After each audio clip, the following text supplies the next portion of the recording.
o inconsciente coletivo e seus arquétipos. Lembrando sempre que é uma ideia que tem origem na concepção de inconsciente do Freud, certo? E a partir daquilo que o Freud desenvolveu, Jung vai tomar o seu próprio rumo a partir de suas pesquisas antropológicas, de mitos, de religiões, de simbolismos diversos, de crenças, e desenvolve, então, a sua própria tópica da mente. A gente tem que lembrar que o Freud criou a primeira tópica utilizando a metáfora do iceberg. O consciente é a pequena parte acima da água, o pré-consciente é a superfície da água e o inconsciente é a grande montanha de gelo que está submersa. A metáfora que o Jung vai utilizar para explicar a sua tópica da mente não é a do iceberg, é a de uma ilha. Vamos tentar entender isso. Uma ilha, o que é uma ilha? É uma porção de terra rodeada de água. Só isso? Bom, acontece que a ilha não é uma porção de terra boiando, certo? Ela é aí parte da crosta terrestre, certo? Então, a gente tem aqui uma ilha, marzinho, aqui uma ilha bonitinha, com coqueirinho, vamos fazer um coqueirinho aqui, tudo bem. Aquilo que está para fora da água, a parte visível da ilha, e que a gente chama de ilha, simplesmente, popularmente, é a nossa consciência, nosso consciente. Toda essa formação geológica para baixo da água, uma espécie de morro do fundo do mar, que compõe a ilha, a gente chama de inconsciente pessoal. É a história única e irrepetível de cada um de nós. É o inconsciente pessoal. A crosta terrestre, que é o piso, vamos dizer assim, comum a todas as ilhas, que é a própria capa ou superfície do planeta Terra, todas as ilhas estão aí alicerçadas na crosta terrestre. Isso aqui é o inconsciente coletivo.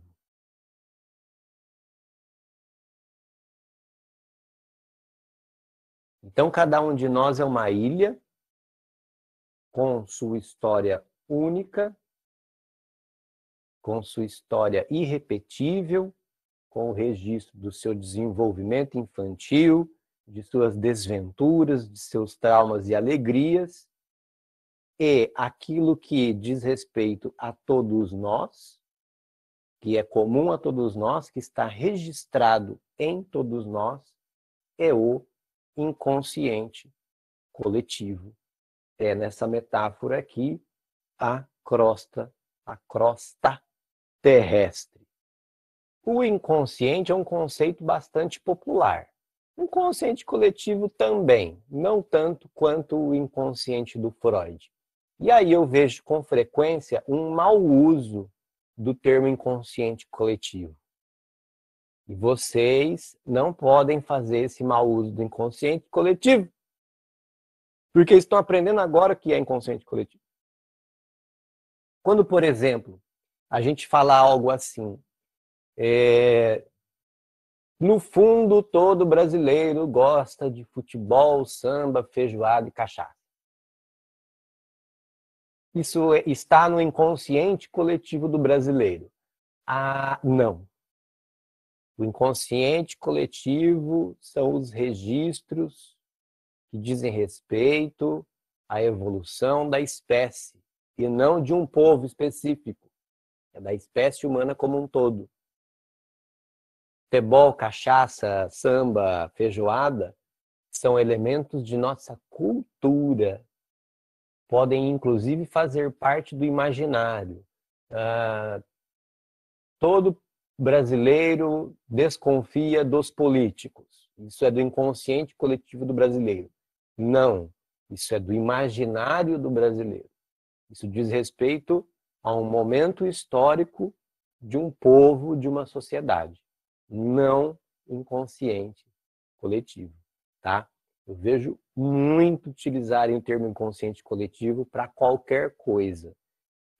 Existem outros conceitos para isso, para essas outras coisas, tá? Inconsciente coletivo não é imaginário, não pode ser confundido com representação social, não pode ser confundido com cultura, com tradição, é outra coisa. Há elementos do inconsciente coletivo na tradição, na cultura, no imaginário?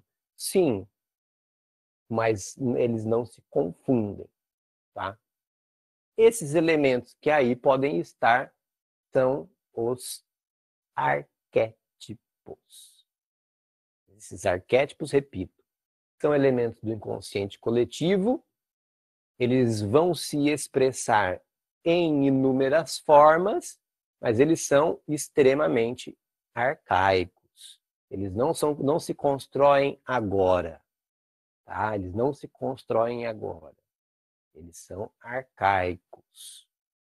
Ah, o Neymar é o arquétipo do jogador de futebol. Ah, não, de jeito nenhum. Existe um arquétipo do jogador de futebol? Não. A gente pode falar do arquétipo do herói, e aí a gente acaba expressando na figura do jogador de futebol. Arquétipos são todas essas figuras presentes nas mais diferentes culturas, nas mais diferentes tradições, lendas, superstições e mitos, e que expressam algo da realidade do ser humano. Então, o mito de Hércules, né? O filho dos deuses que tem uma grande missão, que vai descobrir a própria força, vai descobrir a própria grandeza, o próprio destino, é um deles. O arquétipo do herói. O arquétipo do herói tem muitas formas, mas tem aquela narrativa básica que eu já falei. A gente tem muitos arquétipos, muitos arquétipos. É só a gente observar as semelhanças de diferentes mitos para diferentes culturas. A gente vai observar, então, muitos arquétipos. Então, são essas figuras que representam questões profundas do ser humano, e aí cada cultura tentou representar de uma forma. E aí, observando essas semelhanças, então, que o Jung desenhou a sua tópica da mente humana com o conceito de inconsciente coletivo, e nesse inconsciente coletivo, então, encontram-se os arquétipos, que são inúmeros. São muitos, muitos, muitos mesmo. Grande mãe, com a questão da fertilidade, aquela que gera o mundo, que é Gaia, por exemplo. Gaia com I, né? A Gaia, que é a grande titã que representa o próprio planeta Terra, não é? E assim por diante. Pode pegar inúmeros exemplos. É uma figura que é a salvadora de tudo, salvador de todos. A figura que dá a vida, a figura que traz a luz, a figura da escuridão. E vai embora. E vai embora. Esses são algumas das representações de questões que nos dizem respeito. E para Jung, o fascínio que as narrativas de herói produz sobre nós é porque nós estamos lendo, recebendo informações de arquétipos, nós estamos tendo contato com questões profundas nossas. Evidentemente, quando Jung desenvolveu isso, a ideia de herói é a do herói da tragédia grega, é o herói das peças do Shakespeare, é o herói das trovas medievais, né? Não é o herói da Marvel nem da DC Comics. É possível observar algo dos arquétipos nos heróis da Marvel e da DC Comics? Sim, mas com muito cuidado, tá? Sim, mas com muito cuidado.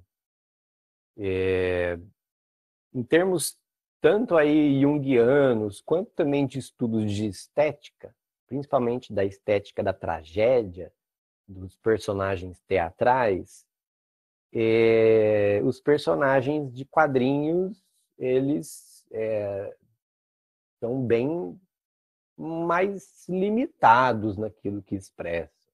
Bem mais limitados naquilo que expressam, né? Por várias questões, por várias questões. Por exemplo, o próprio aspecto trágico.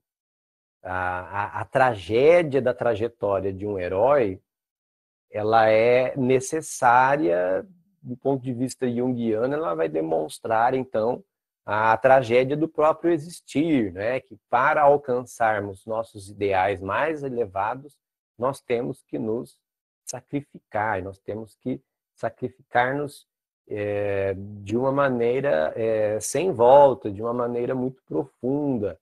E esse sacrifício, a gente nunca vai saber se ele já estava predeterminado pelos deuses ou se ele foi mero acaso, se ele foi um golpe de azar dos acontecimentos. O fato do fascínio pelos mitos gregos perdurar ao longo dos tempos se deve a questões culturais, evidentemente, mas para Jung se deve também aí a riqueza com que os gregos clássicos trabalharam o arquétipo do herói, trabalharam as mais diversas figuras em volta do arquétipo do herói, incluindo aí outros arquétipos que são importantes também. Um dos vários elementos que me ocorre falar agora, que é completamente anti-arquetípico nos heróis de comics, é que, de tempos em tempos, para fins de mercado, reinventa-se completamente a história do herói, né? Então, os heróis nunca envelhecem, se morre, volta. Tem herói que morre e volta, né? Nos mitos? Tem. Mas eles têm uma história que se fecha. Eles têm uma história que chega a uma conclusão. Tem o seu ápice, tem a peripécia, e aí aquilo se fecha. Não vai ficar eternamente reinventando, reinventando, reinventando, como se fosse um eterno presente, um eterno hoje. Não. O herói, ele é de tempos imemoriais, ele aconteceu, a história dele aconteceu na Era de Ouro, a história dele aconteceu quando os deuses andavam entre nós, quando existiam gigantes na Terra, esse tipo de coisa, né? Ele teve um momento que aconteceu, alcançou o seu desfecho, seu ponto final, terminou aquela história dele. Pode-se venerar o herói, né? Geralmente o herói vai se tornar então uma figura divina, qual será venerada, qual será adorada, mas a história dele já terminou. Não vai ter essa eterna recriação que acaba então banalizando bastante a história do herói. Pois bem, nós temos ainda alguns arquétipos importantes de se falar, meio que arquétipos básicos ou fundamentais do inconsciente coletivo. Que aí então eles expressam questões centrais da nossa mente e eles podem aparecer sob diversas formas ao longo da história, aí nos mitos e nas crenças. O primeiro deles, então, é esse aqui. É a persona. O que é a persona? A persona é a nossa máscara. Persona é literalmente máscara. Persona é a máscara do teatro romano. A máscara do teatro romano, ela, como toda máscara, ela é fixa, certo? Ela tem uma expressão fixa. Ela não permite mudar de expressão, certo?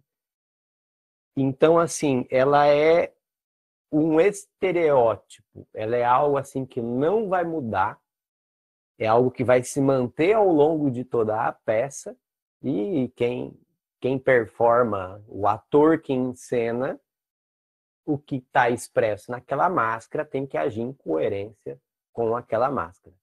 A persona é a parte da nossa personalidade voltada para o mundo social, aquilo que eu tento representar para as pessoas, aquilo que eu tento demonstrar para as pessoas. E ela é razoavelmente fixa. Ela, então, é a nossa parte pública, aquilo que eu quero que vejam, aquilo que eu quero que conheçam, aquilo que eu penso que quero que saibam ao meu respeito. Essa é a persona. Por outro lado, nós temos também a sombra. A sombra é o arquétipo daqueles nossos elementos que são inaceitáveis, que devem ficar às ocultas. Por quê? Potencialmente caóticos, imorais, ou diria até mesmo anômicos, né? Porque não é bom nem mal, na verdade. São incivilizados, bárbaros, potencialmente destrutivos, mas ao mesmo tempo são a fonte da nossa criatividade, justamente por quê? Porque a sombra é imprevisível e é isso que é necessário para a criatividade. Então, ao contrário da persona, que são nossas ações fixas, facilmente identificáveis, a sombra, então, é aquilo que é imprevisível e que a gente muitas vezes se esforça por manter as ocultas. Então, para o Jung, se predomina a persona, aí a gente acaba levando uma vida oca. Uma vida, então, que a gente está só preocupado com aquilo que pensam da gente.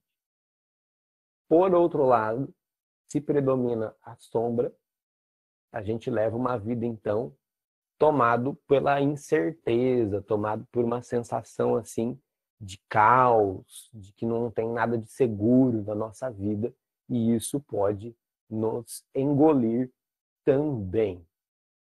Existe um equilíbrio? Sim, para o Jung existe um equilíbrio, mas antes a gente precisa ver também o arquétipo ânima e ânimos. Ânima é o princípio feminino e ânimos é o princípio masculino, que existe em todas as pessoas. Então, todo ser humano vai ter em si esses dois princípios. Inclusive, mas eu sou homem, mas você também terá em si a ânima, que é o arquétipo do feminino, os elementos de feminino que há em si. E aí, o que são esses elementos do feminino? Ele vem do princípio do taoísmo, do yin e yang, não é? Então, o feminino é esse polo da passividade, esse polo da fecundidade, esse polo da criação, esse polo também de recepção, não é? E a gente vai falar também de ânimos, que é o masculino, que é o da agressividade, que é o da ação, que é o da transformação, que é o da assertividade, da atividade. Todos temos, então, ânima e ânimos em nós. O que predominar diz respeito à nossa sexualidade. Fica complicado eu falar que diz respeito ao nosso papel de gênero, porque o Jung estava aí muitas décadas antes dessa discussão ser amplamente conhecida ou até mesmo existir, né? Então, está falando aí, então, vai predominar, então, se eu me identifico como alguém masculino, vai ser o princípio de ânimos, mas mesmo alguém que se identifique como masculino vai ter em si o ânima também. E aí, por fim, a gente tem o arquétipo do self, que aí, então, diz respeito a quê? A justamente essa busca por equilibrar todas essas coisas. Essa dicotomia persona e sombra, ânima e ânimos, tudo isso precisa ser equilibrado de alguma forma, Para isso, a gente precisa, então, percorrer o caminho que nos leva à individuação, que nos leva, então, a uma síntese de tudo isso, que vem através do autoconhecimento e também da superação das questões que estão no nosso inconsciente que insistem em nos atormentar. A gente vai precisar compreender essas questões e fazer essa síntese. E uma das formas que se trabalha isso é com a expressão através da arte. Então, o trabalho de produzir os mandalas, por exemplo, aquelas formas circulares, trabalho através da pintura, o trabalho através da expressão teatral, trabalho através da modelagem, né, da escultura. Todas essas são possibilidades de trabalho terapêutico. Quem desenvolveu muito bem isso, conheceu o Jung pessoalmente, foi a psiquiatra brasileira Nise da Silveira, uma das pioneiras do trabalho artístico com esquizofrênicos. Trabalhava basicamente com pintura e com escultura, mas com outras formas também.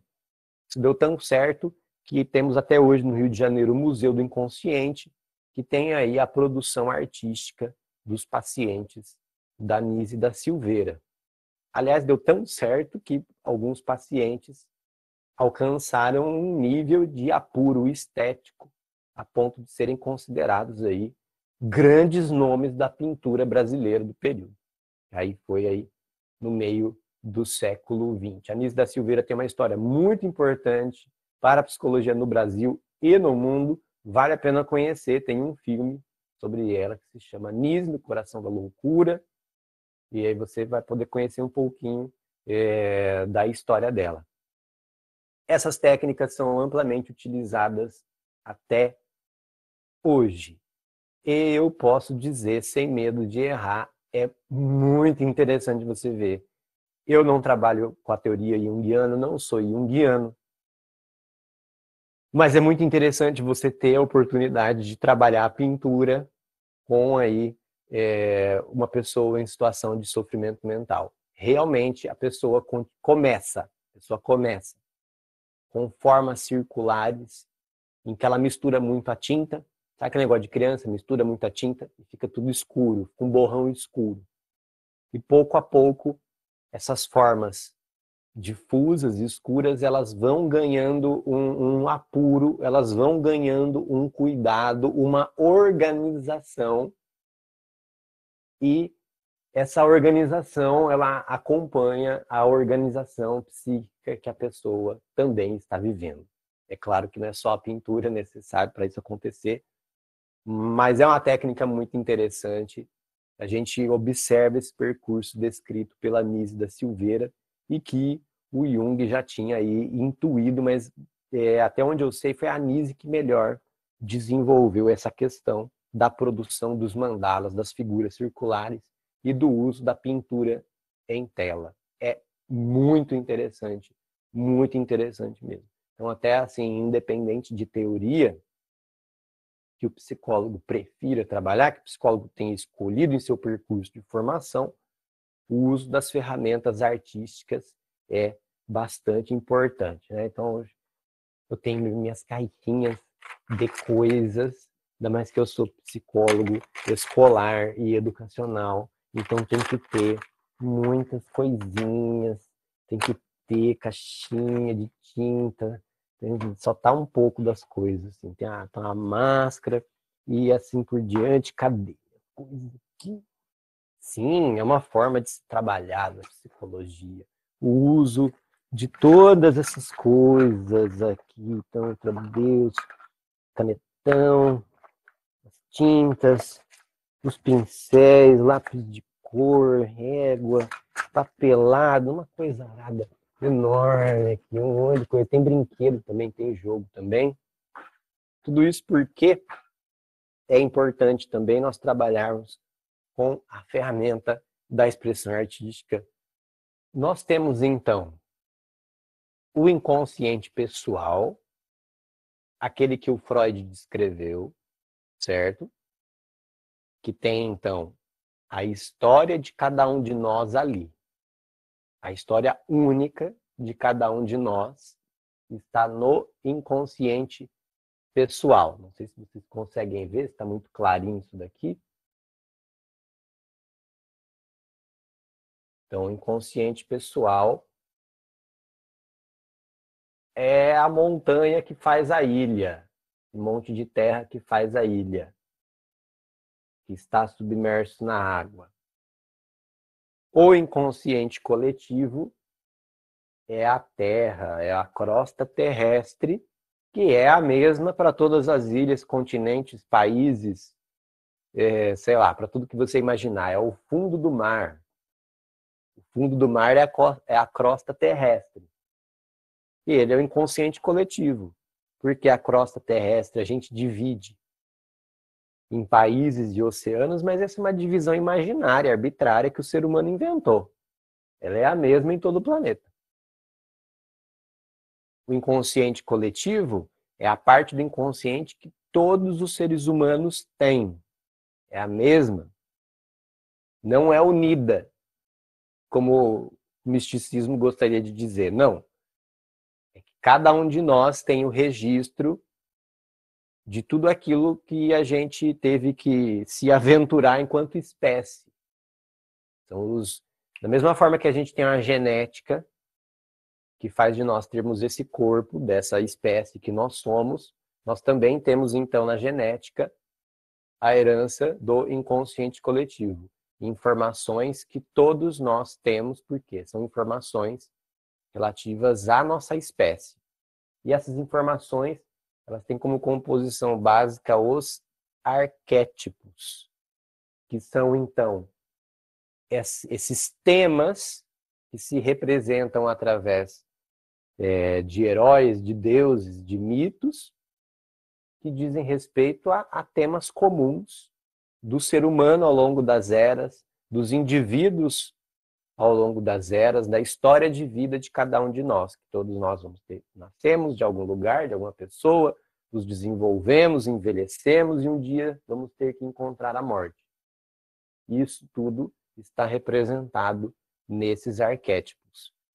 Então nós ficamos fascinados pelos mitos ou até mesmo buscamos acreditar em alguma coisa, acreditamos em símbolos, em talismãs, em superstições, porque esses elementos todos expressam questões do inconsciente coletivo, questões arquetípicas. O self,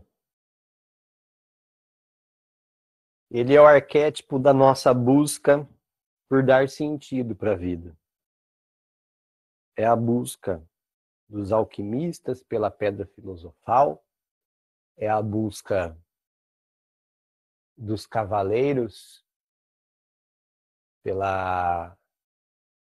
pelo Santo Graal, é a busca de redenção, é a busca de iluminação, é a busca pelo eu mais profundo ou mais transcendente. Na verdade, as duas coisas ao mesmo tempo. Tanto mais profundo quanto mais transcendente. Por que a palavra self? Porque é um pouquinho difícil de traduzir isso, ou vai dar um pouquinho de trabalho, né? Porque a ideia de si mesmo. Self é si mesmo. Myself, yourself. Você mesmo, eu mesmo. E o self, então, ele vai ser a integração do ser. É ele que vai dar unidade ao ser. Eu disse, composto pelo arquétipo da sombra, aquilo que mantemos oculto. Por outro lado, o arquétipo da persona, da máscara.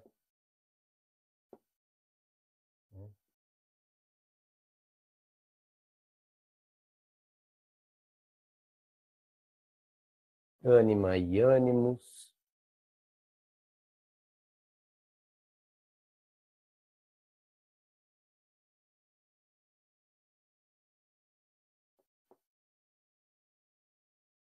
O self, então, ele é a síntese daquilo que nós somos.